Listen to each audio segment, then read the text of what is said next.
మీ business విస్తరించాలనుకుంటున్నారా? మార్చి 16-17 హైటెక్స్ లో franchise India biggest ఫ్రో expo.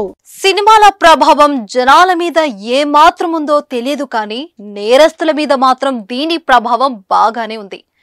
అచ్చం సినిమాలో చూపించిన మాదిరిగానే హత్యలు చేస్తుండటం ఆశ్చర్యానికి గురి చేస్తుంది.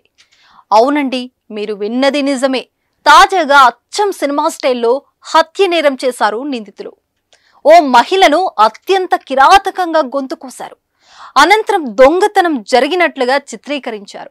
అంతటితో ఆగకుండా ఆనవాళ్లు దొరకకుండా ఉండేందుకు ఇల్లంతా కారం పొడి చల్లి మరీ దారుణానికి ఒడిగట్టారు.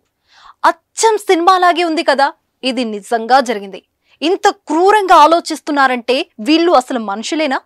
కనీసం మహిళని చూడకుండా ఇంత నీచానికి ఒడిగట్టిన ఈ నీచులను అసలు వదలకూడదు. జాలి దయలేని ఇలాంటి మానవ మృగాలు మన మధ్య తిరుగుతున్నారంటే అసహ్యం వేస్తుంది. ఒంటరిగున్న మహిళపై ఇంతటి దారుణానికి ఒడిగట్టిన మిమ్మల్ని ఏం చేసినా తప్పులేదు. మీకు నేను ఓ వీడియో చూపిస్తాను. వీడియో చూసి ఆ నీచులను ఏం చేయాలో మీరే చెప్పండి. అసలు ఏం జరిగిందో తెలుసుకుందాం.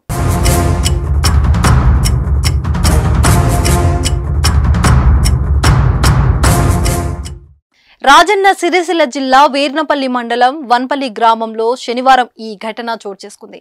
అసలు విషయం ఏమిటంటే, కోనరావుపేట మండల ధర్మారానికి చెందిన శివరాత్రి మల్లవ భర్త రాములతో మనస్పర్ధల కారణంగా 15 ఏళ్లుగా వన్పల్లిలోని తల్లి రాజవ్వతో కలిసి ఉంటుంది. కూలి పనులు చేస్తూ జీవనం సాగిస్తుంది. మల్లవ పెద్ద కుమారుడు రోడ్డు ప్రమాదంలో గత ఏడాది మృతి చెందగా, చిన్న కుమారుడు సిరిసిల్లలో ట్రాక్టర్ డ్రైవర్ గా పనిచేస్తున్నాడు. 2 రోజుల క్రితం నిజామాబాద్ జిల్లా భీమ్గల్లులోని బంధువుల ఇంటికి తల్లి రాజవ్వ వెళ్లడంతో మల్లవ్వ ఒంటరిగా ఉంటుంది.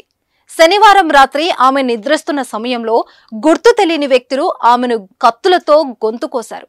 తీవ్ర రక్తస్రావమై మల్లవ్వ అక్కడికక్కడే మృతి చెందింది. అదే ఊరిలో ఉంటున్న ఆమె సోదరుడి కుమారుడు వినయ్ రక్తపు మడుగులో ఉన్న మల్లవ్వను గుర్తించడంతో విషయం బయటికి వచ్చింది. వెంటనే పోలీసులకు సమాచారం ఇచ్చారు. DSP Chandrashekar Reddy, CI Srinivas Goud, SI Ramesh సంఘటన స్థలానికి చేరుకొని ఆధారాలు సేకరించారు. కుటుంబ సభ్యుల ఫిర్యాదు మేరకు కేసు నమోదు చేసుకుని దర్యాప్తు చేపట్టారు.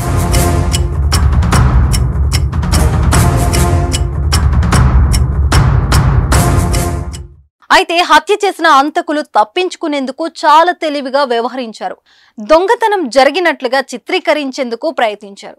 అయితే మృతురాలి ఒంటిపై ఉన్న బంగారు ఆభరణాలు ఇంటి ఆశలకు వేలాడి ఉన్నాయి. బీరువా తలుపులు తెరిచి ఉన్నాయి. డాగ్ స్క్వాడ్ నుంచి తప్పించుకునేందుకు నిందితులు ఇంట్లో కారం పొడి చల్లారు.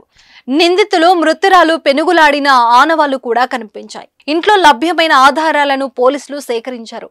నిజామాబాద్ జిల్లా సిరికొండ మీదుగా శాంతినగర్ కు ఓ బైక్ పై 2 యువకులు వచ్చారు. ఆ యువకులు మల్లవ్వ, ఆమె కుటుంబ సభ్యుల వివరాలు అడిగారు.